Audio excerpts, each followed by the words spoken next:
Awesome. Hi, everyone. This is Sanjana. I'm from Cal State Fullerton as well. I'm an alumni from the engineering and computer science department. I'm also a founder of Fortuna, an investment application forecasting the market using artificial intelligence and social sentiment. I'm really excited to be here to talk about the product market fit and how the challenges that I've faced, and as well as what lessons I've learned. So let me jump right into it. Let me share my screen. Okay. Okay.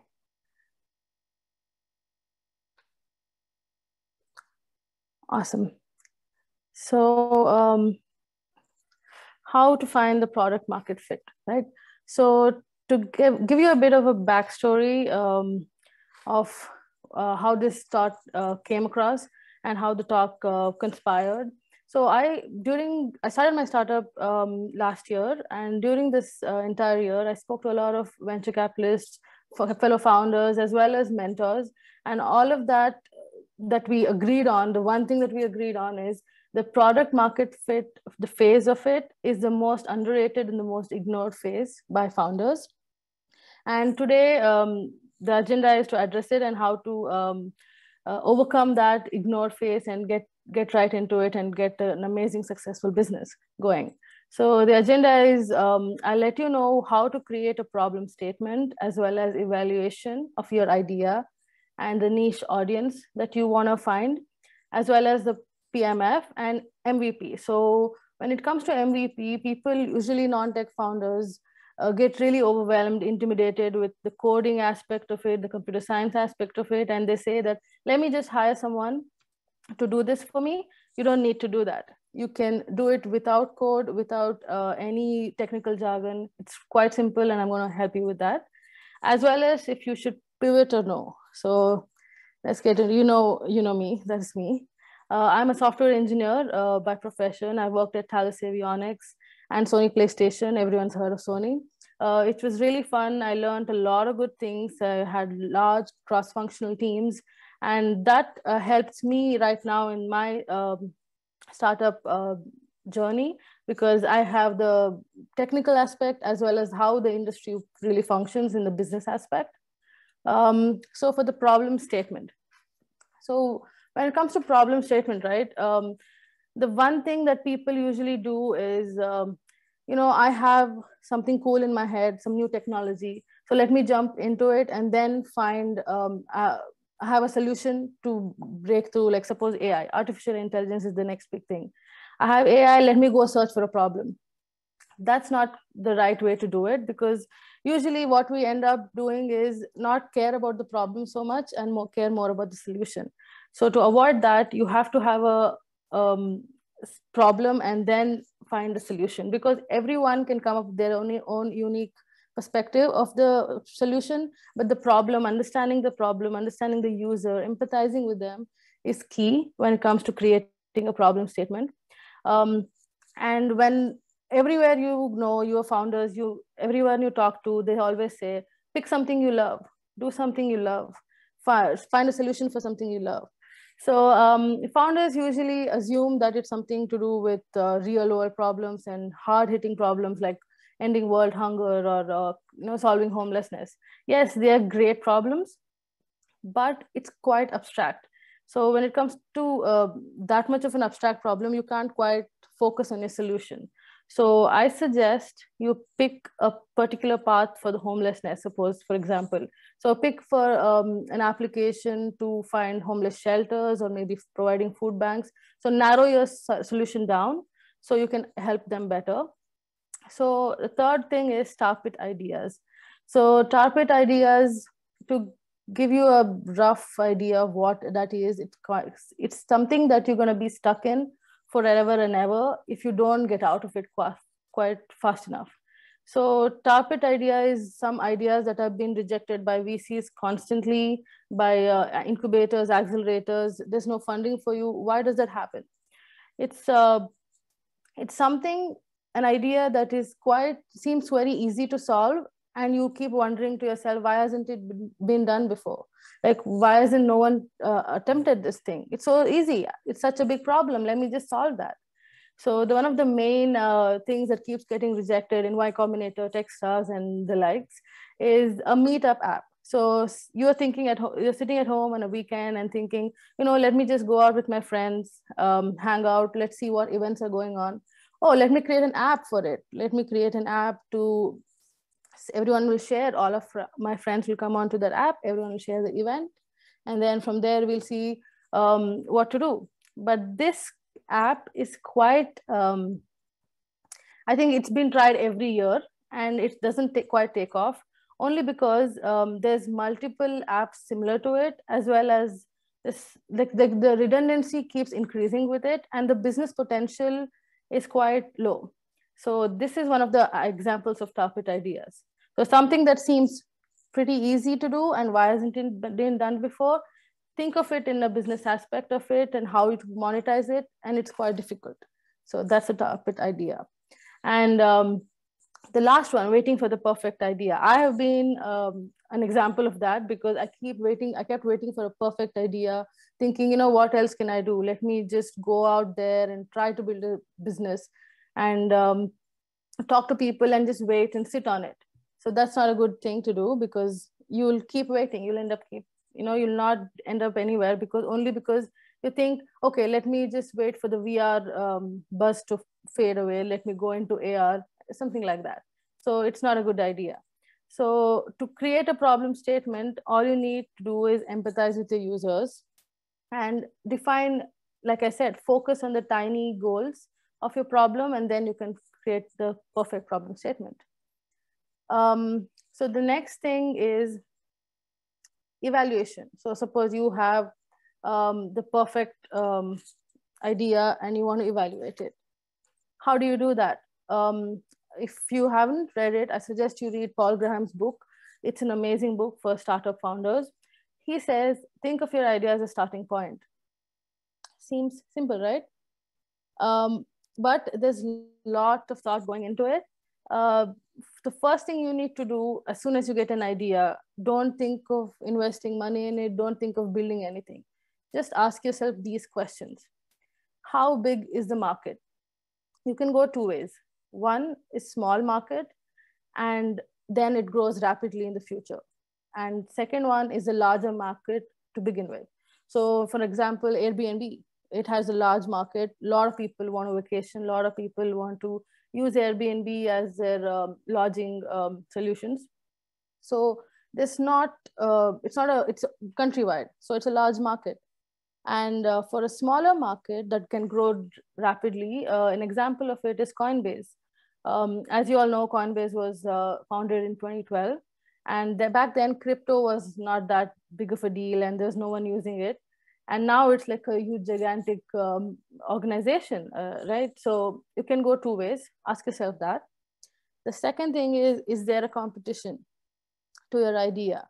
So it's not a bad thing if you have competition. That's one of the misconceptions that you have, that there's someone out there that's doing the same thing as me, so I think it's a terrible idea. No, it's not, because Uber and Lyft, so both are competitions. It's both perfectly well.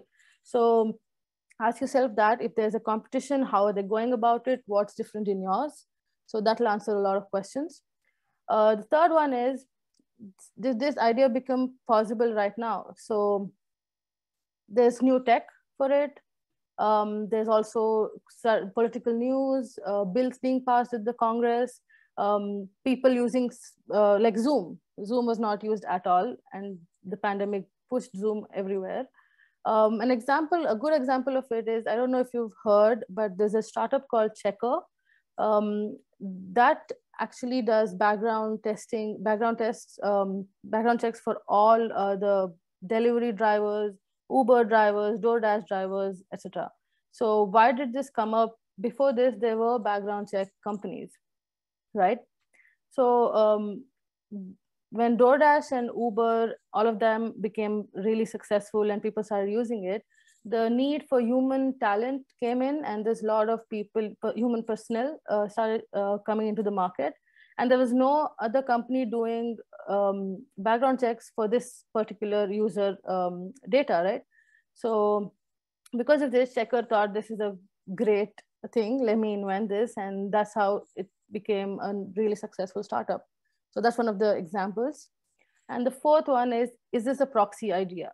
And a proxy idea is an idea which is similar to my idea, but it's not the direct competition.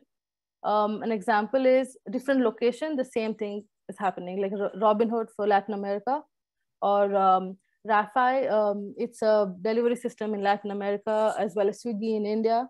So for DoorDash is the proxy idea for that. So that seems a win-win. It just seems like a win-win situation only because it's been done, it's been tested. Only thing that's different is the location. So you have a pretty successful idea at that point of time. And the fifth one is this idea, a scalable business. So if you are doing a software firm, if you're doing a tech startup, you should just tick mark this question, because yes, you have a scalable business. Software is scalable. There's not too much overhead when it comes to software. But when it comes to agencies, high skilled human talent involved, all those things, you might need to think about it, not discouraging it. Only thing is you need to think about the other ways to make it scalable, so you don't increase your burn. So how do I stop unionization? How do I make sure everyone, there's equal pay for everyone? So these kind of things. So you have to think about it in that perspective. So yeah, the one thing that you always think about, in everyone says you need VC funding, you need angel investors, yeah, you need startup incubators. Yes, you do need, but you need to reach a point where customers are your investors. They are your main investors, because the revenue will flow from them, and then you don't need anyone else. That's where you need to reach. For that, three things that may seem bad but are actually good, right? It's hard to get started. Your idea is hard to get started.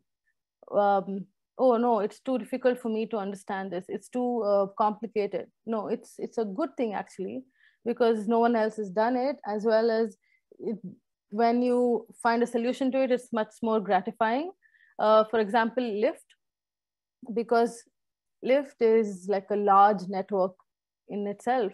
It has delivery drivers, it has vehicles, it has customers. It's B2B, B2C. It's a complicated hybrid. So it's really hard to get started on it, but it's really amazing once it takes off.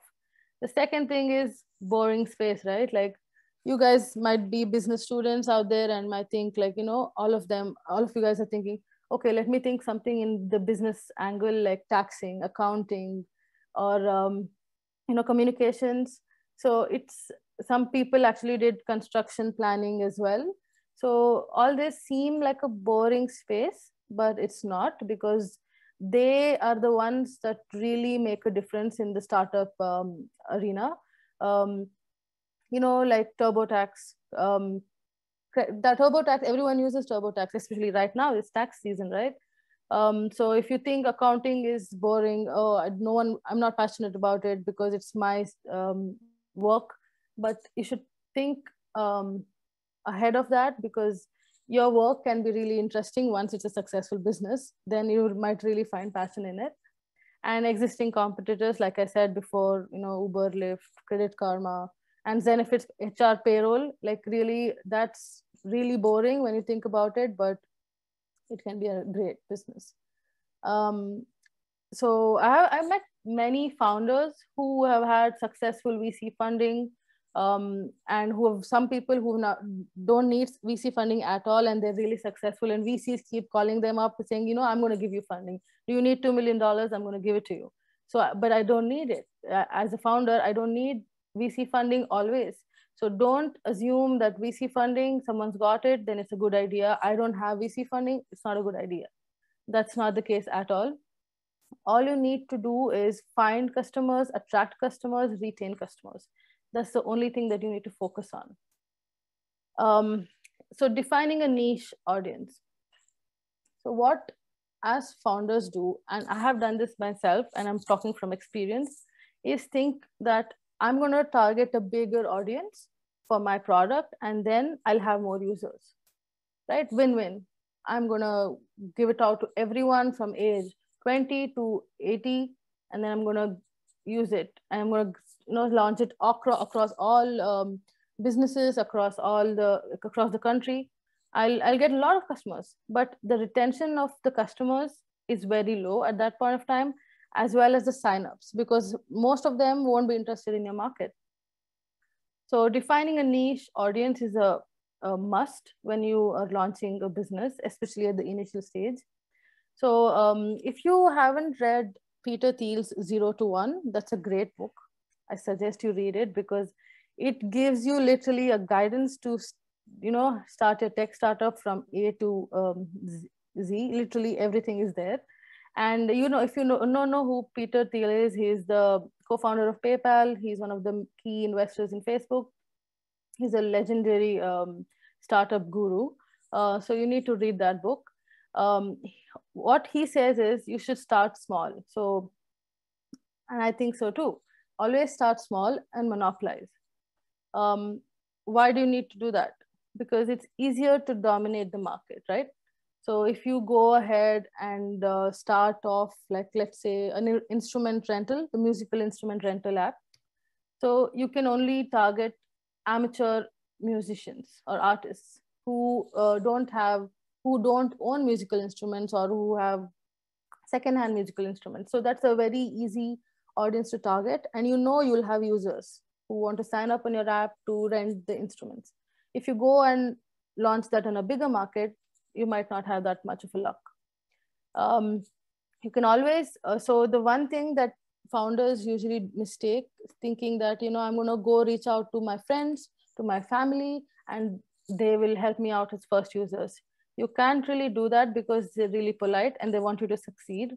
So they'll usually give you a very happy, enthusiastic yes, but it might not be a good thing for you at that point of time. And when you send out surveys, so usually you send out surveys as the initial stage to see who is interested, who's not. And you can always buy the first 100 target audience. Only reason you need to buy the 100 target audience is it's very unbiased, as well as you will get the subject matter experts in that field that you want. So they can be completely, they don't have to be, worried about politeness or making you feel better.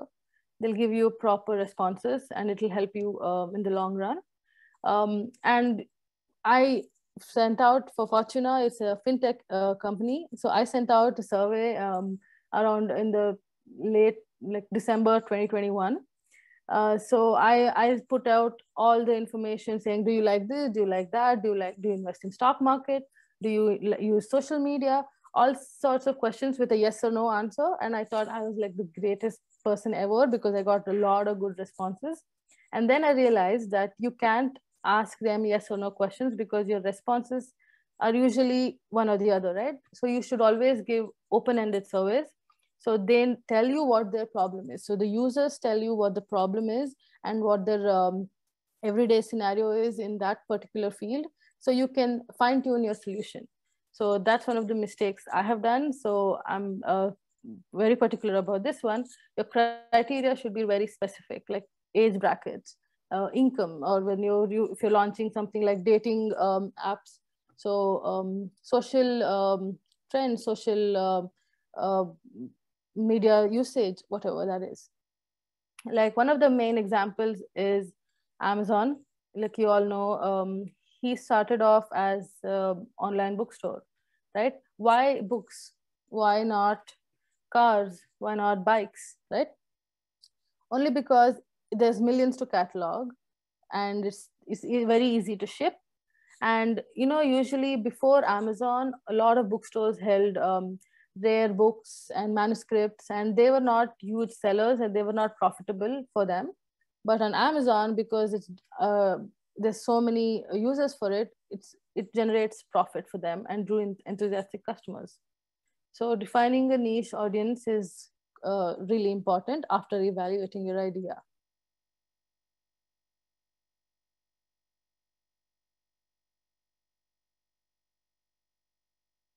Okay. The next thing to the heart of the talk, product market fit. Uh, you might know Mark Andreessen from Andreessen Horowitz, the AZ21 venture capitalist firm. So he usually says this at every talk that he gives: the market pulls the product out of a startup. So that's really interesting to think about it, because when we say I want to achieve product market fit, all you need, all you do is just gloss over it, saying, you know, people like it, I have users, I have a little bit of traction, so I have achieved product market fit. But not really, because what the scalability scale says, as well as how many users are retaining and how fast your startup is growing, that's what determines product market fit. As So let's just begin from the beginning. So the term product market fit is not usually accurately used most of the time. I have met many founders who wanted to do medical pharmaceutical startups, and they assume product market fit is going to the patients, talking to them, that sort of thing. But not really, because you need to focus on the market itself, not the end users completely, but the market as a whole. So why? So it's not really a flexible term. So people assume that it's flexible. So if you say my colors are red, blue, and green, you can't say I'm going to use orange, right? It's not. It doesn't make sense. So you have to focus more on the problem than the solution, because you know, if you, like I said before, if you focus on the solution, your solution might be unique, but you're not understanding the problem really. um, Founder market fit is an extension of a product market fit. That's um, that's quite simple to say. It's like, are you the right person? If you are, why are you the right person? Because most VCs, most accelerators, like you might have experience, they ask what your background is, why are you the right person to launch this particular startup, right? Like, are you a subject matter expert? Have you worked in the companies that do this? So for example, if you worked for Tesla, you don't need to be an engineer, you don't need to be a mechanical engineer or a robotics engineer. As long as you work for Tesla as a project manager, product manager, marketing executive, anyone in Tesla, you know how it works. So when you come out and say, I'm going to launch an EV autonomous vehicle startup, yes, it's a perfect fit, right? Because you know how the industry functions. As well as having another vision as a founder, you have a vision, you have a set vision, you know what you want for the next 1 to 2 years, and you're not grasping at straws. That's an important founder market fit. An example is PlanGrid. I don't know how many of you guys here are from construction industry. So it's construction software for an iPad. So you can take pictures of the construction site or architecture drawings, and that can be relayed on the iPad. And that's really useful. You don't have to lug around your large computers or laptops and all the architectural tools. This was founded by Tracy Young, and she was actually a construction manager at one of the architectural firms. And she realized this is one of the big problems that she's having, and no one's addressing this fact, and everyone's taking things and moving along.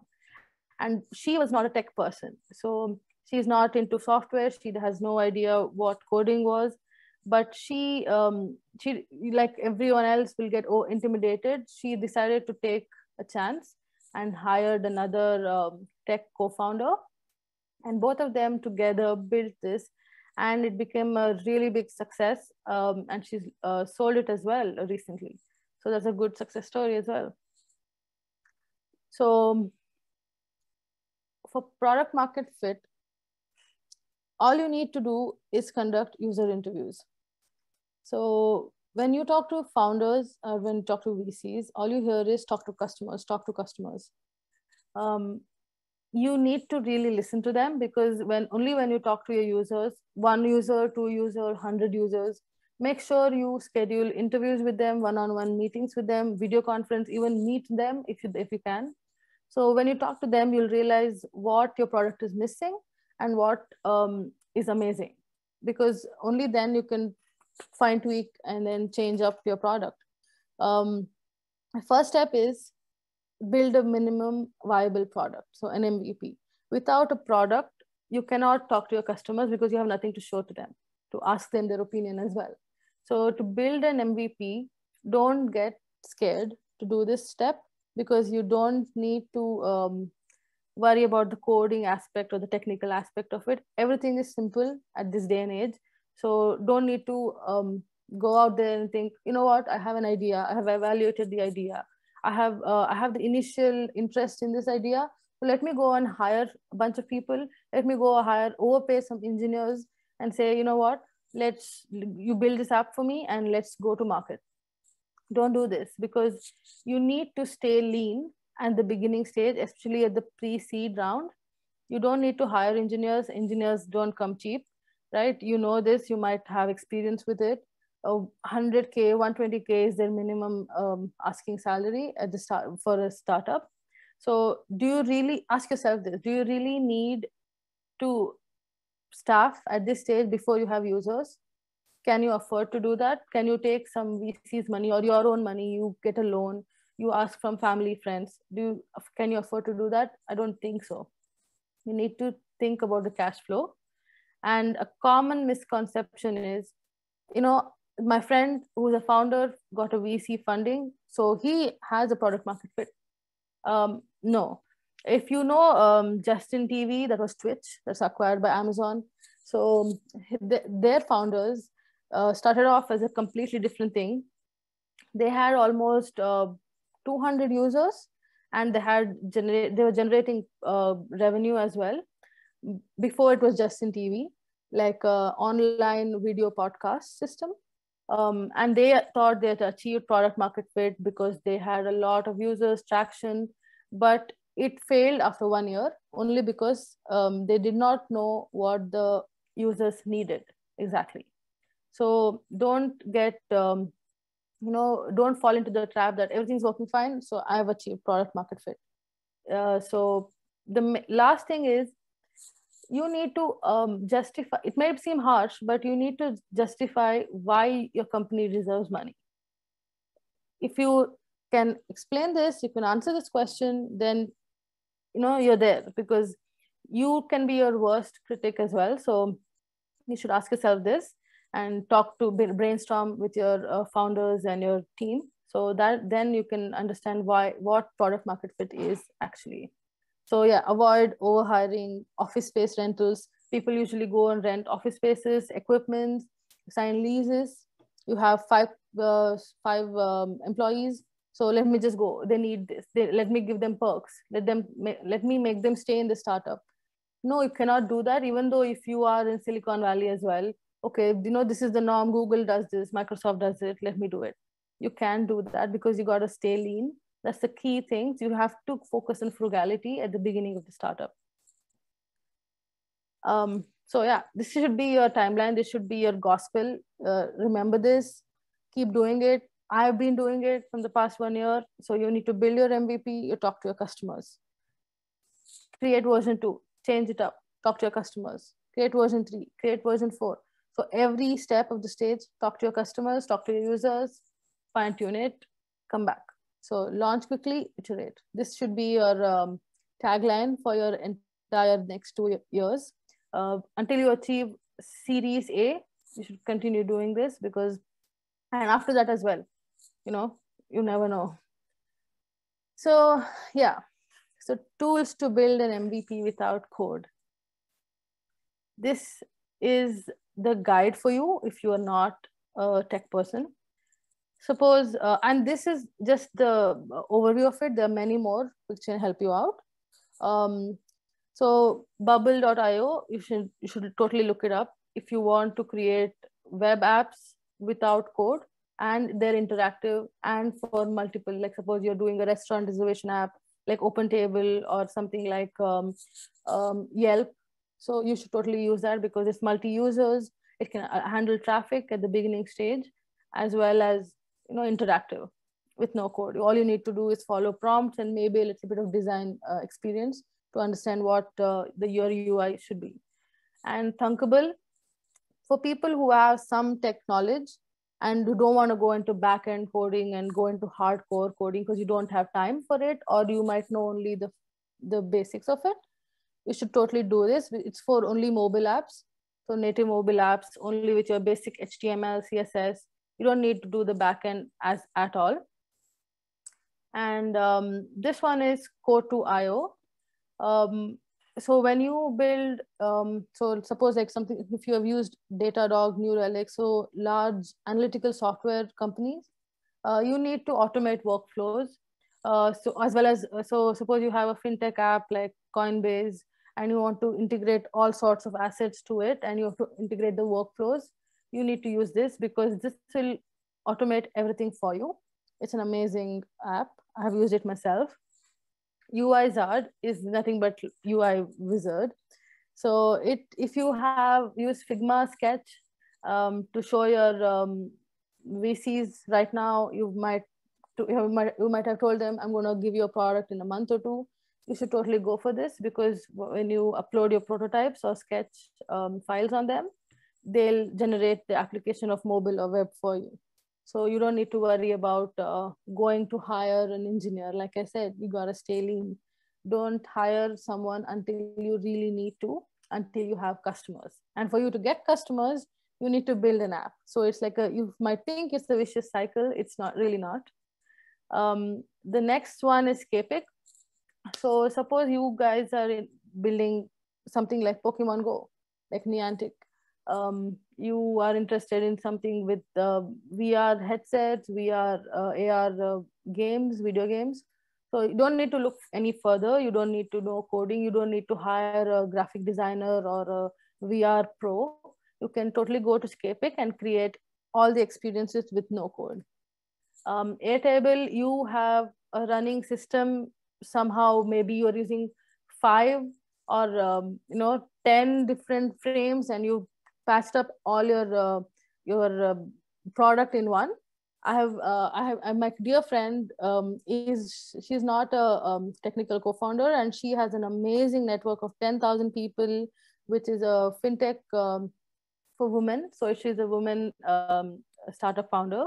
So she's created a large community, but she didn't know coding. So what she did was she created little prototypes in every different platforms and patched it together.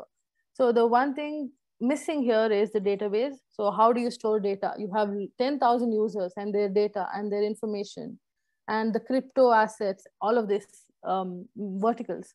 So to do this, you might assume that you need a coder or a software engineer. You don't. You can totally go to Airtable, and it can give you database solutions, integrate everything into your app, automate it, so you don't have to even look at a code. It will sort tables for you. It will sort queries for you. Everything is done. So check that out. And Mixpanel. So analytics. So for this, we usually as founders ignore this fact because we think we have a website, we have a product, we have a sign up page.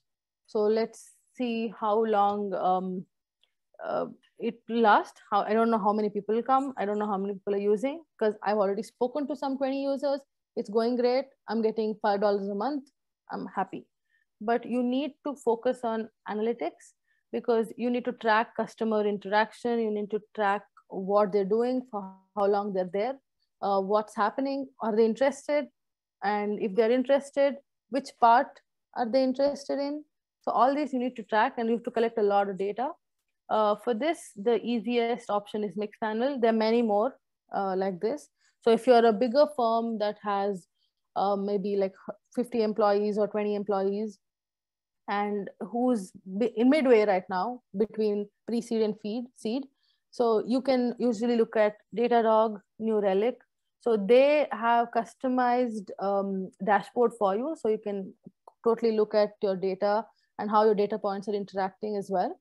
So that's a good option. So if you want more information on more tools, I have the list. You can reach out to me. I have my email at the end. So yeah, this is pivoting. So if any, I don't know how many of you know what pivoting is, but if you do, awesome. I didn't at the beginning of this. And pivoting is, how to put that, how do I put this? um, it's something when you decide to change direction. So something like this, like it says, it breaks focus and changes direction fundamentally. So suppose you want to create, um, let's say, a instrument rental app, like that's an example, a musical instrument rental app, and you go for it 6 months and then you realize something's not working out, you're not getting users. So it's totally okay. Don't think of it as a failure. Don't think of it as the biggest defeat. It's not. You can totally change direction midway, halfway, initially, later stage, anytime. You can totally change the direction and go to, I'm going to create a fintech app tomorrow. So that's okay. You don't need to worry about that. So it, what is usually pivoting, when do you think it's pivoting, is it feels easy to transition. So you don't need to worry about, you're not worried about changing direction. So you feel like, you've given your due time to your current idea or your startup, and I'm going to change. How do you do it? By iterating, excuse me, and ideating, right? Iterate, ideate. This is what you should think of.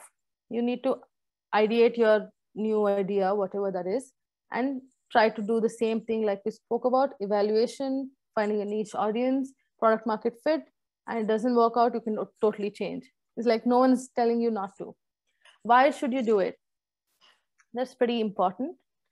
If you're not growing fast enough, so suppose you're getting 5 customers in a quarter, 10 customers in a quarter, that's I think if you carry this on for the rest of the year, then you have to worry a little bit, only because you're not going to grow any fast after another year.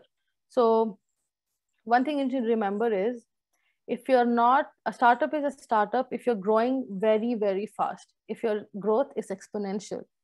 And if it's not, then you're a small business. You need to remember the difference between these two, because the way you look at a startup is completely different how you look at the small business. You have small business loans, small business grants, government help, as well as the expectations from a small business that you have is different than what you have from a startup. If you want to launch a unicorn, you want to be the next unicorn, if you want to get a lot of users, get a lot of revenue, you need to think of it as growing exponentially. So if you're not doing that, then you need to pivot. And the founder market fit, are you the right person? Do you have the expertise? If you do have the expertise, are you passionate about it? Do you really love it, or do you find it work? So you need to think about that. External factors. So this is one of the main reasons why you should pivot. I'll tell you exactly why. So waiting for something to be adopted in the current environment, like VR headsets. So Meta's Oculus is going to be a norm in every single household. So I'm going to wait for it. I'm going to wait to create a VR app because I'm going to wait for Oculus to become super popular. So that's a problem, because you never know if it will become popular, or if it might even, or it might take 10 years. We don't know that. And an example is NFTs. I don't know how many of you guys own NFTs or have thought about it. 2021 was all the rage for NFTs, and 2022 came, and then everything, literally, it's terribly sad right now because of the Bored Ape controversy, and the value of it is reduced almost 80%. That you don't want to go into it right now. So I have personally built NFT creation software, thinking that it's going to be the rage. I'm going to put it out there, everyone's going to use it and create their own NFTs and make millions out of it. No, you should, it doesn't work out, right? So you don't wait for something to be adopted later, like tech or anything drastic, and then think, I have an idea, let me wait for it. So get rid of it, pivot, change your idea, go into something new. It might save a lot of money and it might be a successful business. And lastly, you've exhausted every single means to scale or grow. So you've tried marketing plans, you have tried changing up the business plan, as well as changing up your user reach potential as well, target audiences, everything you change, and you are like, okay, I've given all my efforts to it, so I cannot, it's not growing as fast as I wanted to, so let me pivot, right? So when it you can pivot whenever you want. So an early pivot, you have no risk because you've barely done anything. You might have just have an idea. You might just start working on it. You might have an MVP with like 5 users, 10 users. Totally okay, because you can always get more users with a new idea. Or you have some 50 users and then you suddenly decide it's not good, like how Justin TV was before, or twitch.com. You're working on two different things. So let me give you a personal example. So my app is Fortuna. It's market forecasting for stocks and crypto using machine learning, social sentiment, etc. So I always wanted to integrate chats and social media into it, so you can discuss about your financial decisions. What stock do you have? Usually you have a group offline on a messages or WhatsApp that you want to text people or friends or family saying, I bought 5 shares of Apple, it's going down or whatever. So I want to integrate both of them into one. That's what my goal was. And they are two different verticals of the same system. If you are launching an MVP, you can't have both. You have to focus on the most minimum thing. And the main function of my app is to forecast the stock market. And if I want to think of chats and social media and posting on Twitter or integrating Reddit, it becomes a whole other, um, you know, uh, a vertical. So I can't focus on both. And my time was divided between both, and it was not going so well.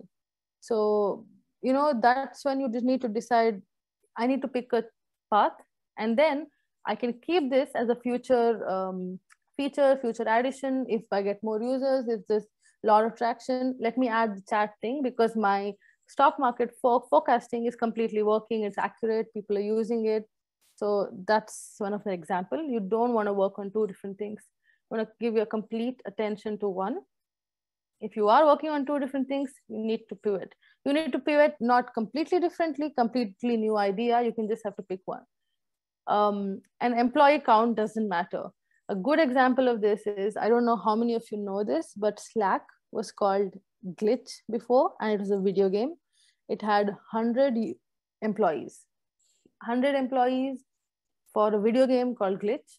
And overnight, they decided, it's not working out. Let me go into something like WhatsApp for companies. You don't have to worry that I have hired so many people, I don't know what I'm going to do, I can change my business at the last minute. You totally can, as long as you have a valid vision and an amazing focus. Yeah, this image, I don't know how many of you are confused right now. So you already know about Slack. It was Glitch. YouTube, it was called TuneIn and Hookup. It was a completely different thing that what you see. It would be, it was a dating site, as a video dating site. So they decided, in 2005 that it's not going to work out. Let me change it into video, uploading videos, and making it a revenue stream. That let me just try that out. So it worked out great for them. And Play-Doh. So Play-Doh was actually wallpaper cleaning putty in the 1970s, and then wallpapers became obsolete. Some people stopped using it, and then Play-Doh thought, I'm going to make it into a toy. I'm going to give it to in the hands of all kids in the US, and let's convert that. So now almost everyone has Play-Doh. I personally played with it as an adult, so I can say that. So Twitter was audio. You might know this. It was an audio podcast before, and they changed it up. They pivoted and they made it Twitter as small characters in one tweet, and that became, right now it's a gigantic mess, but it's an amazing platform. I use it personally for my Fortuna, for my startup, because I pull tweets from Twitter and then I use the social sentiment for it. So it's a very useful app for me. Instagram was called Bourbon, to discuss about different whiskeys and bourbon options of users who want to upload their photo, like Foursquare or Tumblr. So upload photos of your whiskeys, talk about it, discuss. It's like a focus group for whiskey lovers.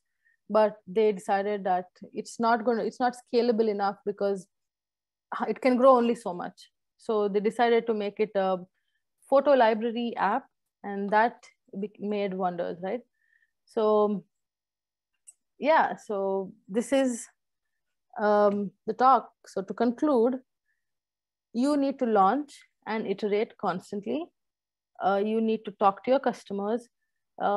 Many founders usually go by scheduling video calls with their initial users of 20 to 30, and it will take up a lot of your time. It will take up days on end. Your weekends will not be your weekends, but this will give you a good idea of what the problem is, what should I focus more on, because that's key when you try to find a product market fit. Don't overhire, don't hire unless necessary. If you are a technical founder, you can work with another technical founder, or you can hire a lead engineer and you can totally go for it. Because all you need is two engineers if you have a large software startup, or you need one engineer to get the initial MVP going, right? And if you have something like a dating site, Bumble, Tinder, all that started off with an MVP with no code. So don't overhire, don't go into fancy offices. I know it. You have the urge because you're a founder, you're a CEO. Let's go for it. So you should try to avoid that. You should reduce burn at the initial stage, and then you can carry it on. Because so let me give you an example. If you want a VC fund for pre-seed, saying I want 500K to $1 million for pre-seed, and I'm gonna hire people. I'm gonna go into an office. I'm gonna have a nice view. I'm gonna buy lots of equipment and licenses. You need to sell almost 20 to 25% of your equity at that point of time, because you're pre-seed. You don't have the numbers to prove that you're gonna be a successful startup. So you need to sell 25% of your equity. When this happens, the chances of you being a unicorn in the long run is 0 to nothing, because you have sold already 25% of it. There's nothing else to rely on. So don't do that mistake. Reduce burn and get lean, and don't be scared to pivot. You have seen very few examples right now, but there are a lot of examples of how many people have pivoted, how many successful startups have changed their directions. Don't think of it as a failure. Think of it as an required step if you're not getting as much as you want from your startup. And always be passionate. That's it for the talk. And if you need to reach me, and if you need to talk to me or about more technical or non-technical things, I have my email, as well as that's my the startup website. It's in progress. So whoever's interested to learn how to invest in stock markets without breaking your head, without the technical analysis, fundamental analysis, stock, Twitter, Reddit, everything, just you can go join that list, and then I can help you out. Thank you. Excellent. And if you have any questions, go ahead. Thank you, Sanjana. This is wonderful. Really informative. I know that you've covered quite a bit, and I can see in the chat that a lot of people have questions. So okay. Let's. So once again, I'm going to put my calendar in the meeting chat, and remind everyone, if you're a student, please message me your campus-wide ID. With that, I'm going to go ahead and go through some of the questions that people had. Okay. Yara asked a question: how does one determine the niche market for a company like Airbnb? Okay. So for a company like this, you need to look at the age. The age bracket is really important. Whom are you targeting? Are you targeting millennials? Are you targeting middle-aged, richer folk? Or what the income bracket is as well. And for Airbnb, what time do you spend vacationing? Do you have a 9 to 5 job? What is your preference? Do you have kids? What is your family like? So all this will give you a broader aspect of what target do you want to, what market you want to target. Because if you want to go vacation, you need to have some money. So you need to think about maybe 70K and above. And you need to think about millennials, then they need to have always, they need to have crazy weird places to go, Instagram, social media, you want to tweet it out to people, so something like that. So that's how you need to target. Excellent, thank you.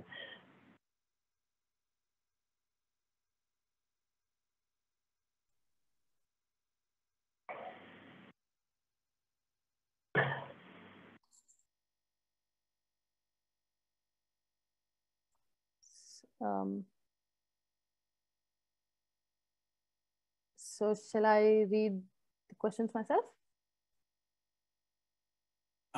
Yeah, so if we, go ahead. Yeah, sorry. Oh yeah, so if we can go through, Sanjana, if you'd like to, yeah, go through the next one in the chat, that's fine. I think we'll just kind of go through them all. Okay. And answer them and then we can also ask people to unmute for clarification. Okay, awesome. How can one identify or rather do research of what they think is an opportunity without people stealing or implementing? Okay, I had the same fear. Don't think this at all, because no one's out there trying to steal your idea. People usually come up with stealth startups saying, I'm not going to tell you what my startup does. You just need to believe me and get hired. And, I'm going to put a job posting of stealth startups. You don't need to worry about it, because there's no one out there thinking what you're thinking at this point of time, at this location. Because like I said, you need to focus on the problem rather than the solution. Each solution will be unique. Each solution will be something special, but you can totally change it up. So to give you an analogy, so suppose your friend is bleeding from his hand, and all he's thinking about right now is to stop bleeding. And you need to, he's not thinking about how hungry he is or thirsty he is, or if he's had a bad day at work, he's had a bad breakup.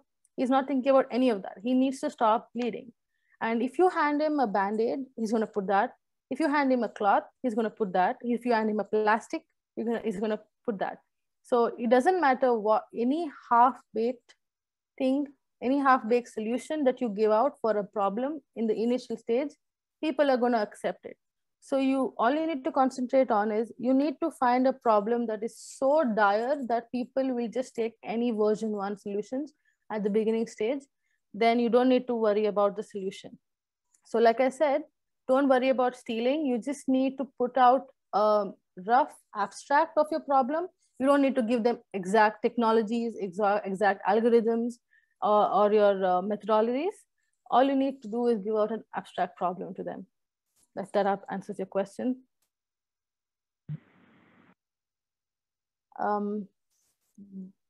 Okay, someone's answered for it. Okay, awesome. What's an example of an MVP for a company like TikTok? You need to create user feed like Instagram with video snippets of funny things or lifestyle things. So that way people can see that they can scroll through the feed, they can like the feed, they can comment on it. So this is the most minimum viable product that you can create for something like TikTok. A feed with videos snippets. That's enough for you to show it to your investors or your initial customers. You don't need to have all the features at the beginning. You don't need to worry about that at all. Do you have to pay for these tools? No, you don't. They're all free tools, except some might have, the free versions of it. If you need additional features, you need to pay for it. So you can look at that and see what you need and what you don't. Most of them are free, so you don't need to worry about it at the beginning. So you don't need to even spend money for creating an MVP. Yeah, I can send you the slides after. That's not a problem. So if you have a product market fit, how do you scale and make sure that your size is not a competitive disadvantage? Your size, so if by that you mean the size of the company or the size of the users? I was saying regarding the company. Okay, so if you overhired already or you have a lot of employees in your company, right? So if you need to scale, first things first, need to check that if you overhired or no. So if you need 10 engineers right now, or do you need 10 marketing executives, think about that. And if you need to scale, you can always give a lot of hats to your employees. Like, it's a startup, everyone knows this. You wear a lot of hats, you do a lot of work. You can be sales executive, a marketing executive, social media marketing person, as well as an engineer. You can be a lot of things. So when you try to scale, don't hire, just utilize the employees that you have and give them new skill sets that will be useful for them as well. So if that answers your question, if you're worried about the company. Thank you. Um, how can we know what VCs and incubators are rejecting? So VCs and incubate, I don't think you can know exactly what they're rejecting, but an idea is, when you a good starting point for you guys is if you join any startup schools or events from Techstars or 500 startups. These are all like the leading accelerators, or even Y-Combinator startup school. That's a very good thing. You can join, and then you can meet fellow co-founders, and you can talk to them and see what their idea is. And if the rough idea of who they're rejecting is the tar pit ideas, like I said, something that's been done, that's been pitched completely almost every year in every accelerator, as well as something that seems very easy, and then why hasn't anyone done it before? That sort of thing. So I don't think you can actually know who's uh, doing it. So if you guys know, let me know. Even I need to know this. So yeah, so after one has an MVP, should they do research on how it's performing? If so, how will you know it's performing well without bias from the people doing research? Yeah, like I said, don't go give it to your friends and family. Don't do that, because there will be bias because they like you. Um, Go to someone whom you don't know. Go to someone who is actually like, suppose someone, you want to build a dating site, you need to go to a single person and ask them what they think of it, and not someone who's married and has kids and whole sorts of things. As well as, you can buy your target audience. How can you buy? You can do it through multiple platforms. SurveyMonkey is one of them. You can totally do it, and it's not that costly as well. It's not expensive. It's around $200 or $100, depends on the number you want. So if you cannot find the initial users just organically, you can totally go buy it, because that's when you can test it. So how do you do research on its performing? Is you can use analytics software, as well as how you can talk to customers and users who are using it. You don't need them to be giving their names out if they don't want to, but you can always talk to them, interact with them, interview them. So that will give you a good picture. Yeah, that's the last question I see.